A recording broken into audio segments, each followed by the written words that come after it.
Let me ask you something. Have you ever felt like you're trying so hard to move forward, but something just keeps pulling you back? You're waking up early. You're trying to improve. You've got goals now, real ones. You're reading, working out, thinking deeper. But for some reason, your life still feels stuck. And you don't get it because you're doing everything right. So why does it feel like nothing's changing? Here's the truth, and it's going to sting. Sometimes it's not your habits that are holding you back. It's your friends. Not all of them, but enough. And I don't mean the obvious toxic ones. I mean the quiet ones. The ones who tell you they're proud, but only when you fail quietly. The ones who cheer when you joke about quitting because it means they don't have to look at themselves. Some of them, they love you, but they also love who you used to be, not who you're trying to become. And when you start changing, when you start acting different, dreaming bigger, thinking deeper, they don't know how to handle it. So they pull, not with words, but with silence, guilt, hesitation. You'll notice it in small ways. You say, I'm starting a new routine, and they say, relax, bro. You're always doing too much. You tell them, I'm thinking of quitting this job, and they say, you should be grateful you even have one. You try to break the pattern, and they laugh, mock, or just ignore you. And that hurts, because these people, they were there when no one else was. You made memories, shared your lowest moments. You probably still love them, but ask yourself honestly, do you feel lighter when you're around them, or heavier? Because here's the truth. Some friendships feel like home until you realize the door only opens one way, and you've been standing in that doorway hoping they'll grow with you, when deep down, you know they won't. There are three types of friends who quietly hold you back. One, the safety lover. They just want things to stay the same. Comfort, routine, predictability. Your growth feels like a threat to the rhythm they're addicted to. Two, the insecure mirror. Your ambition reminds them of what they're not doing, so they make little comments, subtle digs, fake support. They don't want you to lose. They just don't want you to win too much. Three, the needy anchor. They don't want to grow, but they don't want to lose you either, so they guilt you into staying small. You've changed. You're always busy now. Yeah, because you're building something. Here's the line you need to remember.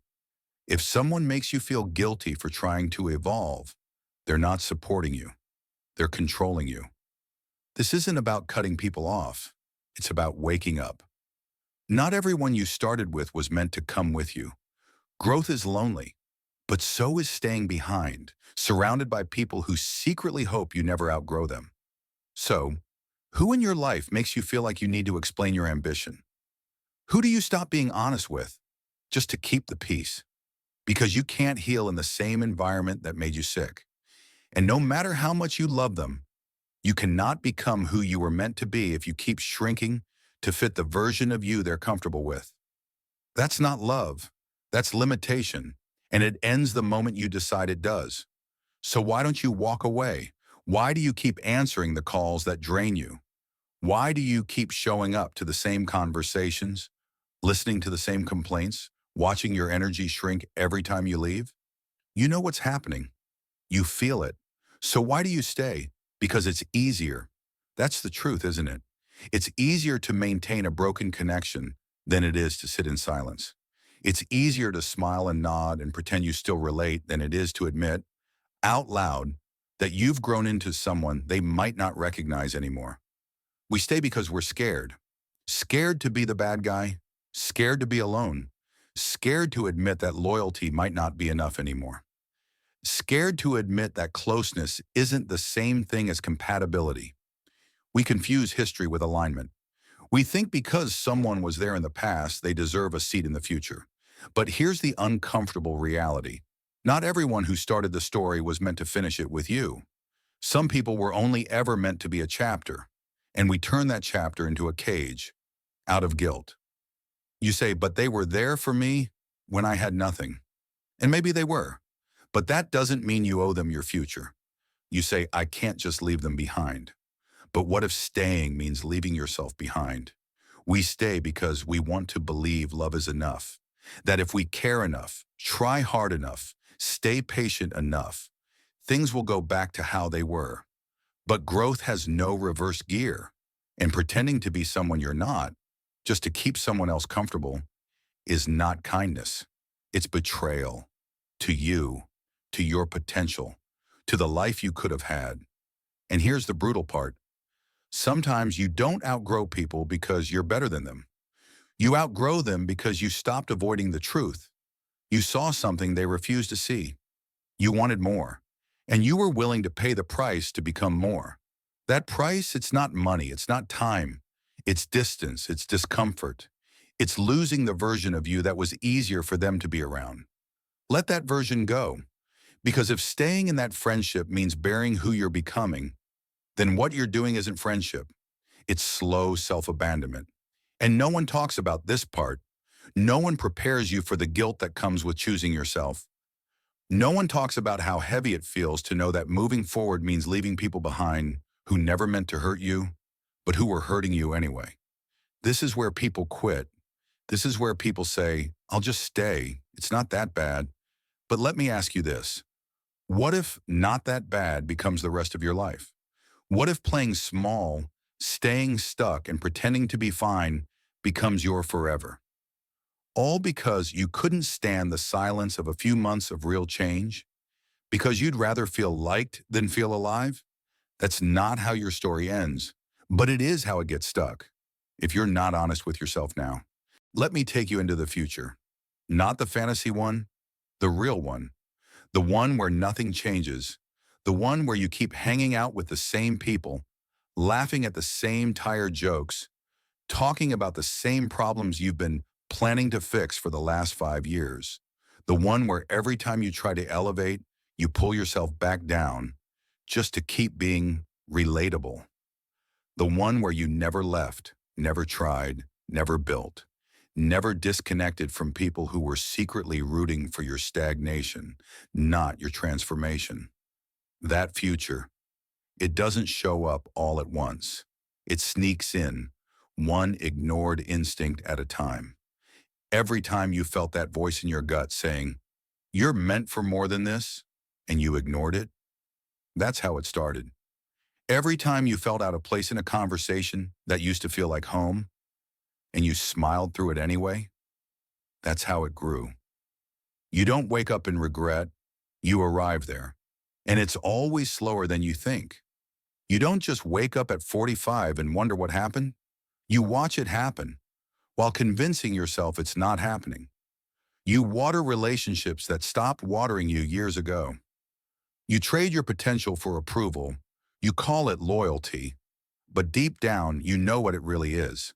It's fear. Fear of loneliness. Fear of guilt. Fear of becoming someone they won't recognize anymore. But let me ask you this. What's the price of staying small so others can stay comfortable? Because someone always pays. And if you're not careful, it'll be you. You'll pay with your time, with your energy, with your creativity, with the silent scream of a life unlived. That book you didn't write, that project you didn't start, that move you didn't make, all because you didn't want to make anyone uncomfortable. And here's the twist. The people you stayed small for, they'll move on. They always do. You'll miss your own window, and they'll just find someone else to stay stuck with. You gave up your evolution for their comfort, and now they're comfortable without you. That's what happens when you betray yourself too many times. You start losing parts of yourself that were once burning to come alive. But fire doesn't beg to be noticed. It just dies. You'll notice it one day when you're driving, when the silence gets loud, when you realize you haven't felt excited in months, when your laughter feels rehearsed and your smile starts to crack. That's what happens when you trade purpose for permission. And here's the most brutal part. No one will stop you. No one will sit you down and say, hey, you're wasting your life trying to fit in with people you've outgrown. Because they're doing the same thing. They're staying stuck together and calling it loyalty. But deep down, beneath the jokes, the comfort, the pretending, everyone knows when a connection is no longer alive. You can't fake alignment. You can only delay the consequences of avoiding the truth. So ask yourself again, are these friendships helping you evolve? Or are they convincing you that evolving is selfish? Because here's what no one tells you. The greatest friendships aren't the ones that keep you the same. They're the ones that challenge you to become clearer, more courageous, more you. But that kind of becoming comes with loss. You don't grow without shedding something. An old mindset, an old pattern, an old relationship that no longer fits the new you. Yes, it hurts, but not as much as looking back 10 years from now and realizing you sacrificed your growth for people who didn't even notice. You were waiting for their permission, and they were never going to give it, because your becoming makes them confront their own refusal too. And so, you'll face a choice: stay small or start climbing. But you can't do both. You cannot belong to yourself and belong to a group that doesn't want you to change. And one of those choices will cost you everything. So here you are, at the edge of everything you've ever known and everything you could still become. There's a line in front of you now. On one side, comfort, familiarity, history. On the other, silence, uncertainty, space, and potential. And only one question left to answer. Do you let them go, or do you let yourself go? Because whether you admit it or not, that's the choice. You've tried to carry them with you, tried to explain, tried to inspire, tried to shrink just enough so they'd feel safe. But the truth is, you cannot bring everyone to the next version of you. Some people only know how to love you when you're small. Some only value you when you're easy to manage. And some aren't ready to meet the version of you that's no longer scared. That's not cruelty, that's reality. And reality isn't asking for your permission. It's waiting for your decision. Here's what that decision looks like. It's not screaming, ghosting, or cutting people off cold. It's not drama. It's not revenge. It's distance, intentional distance. You stop showing up in the same places.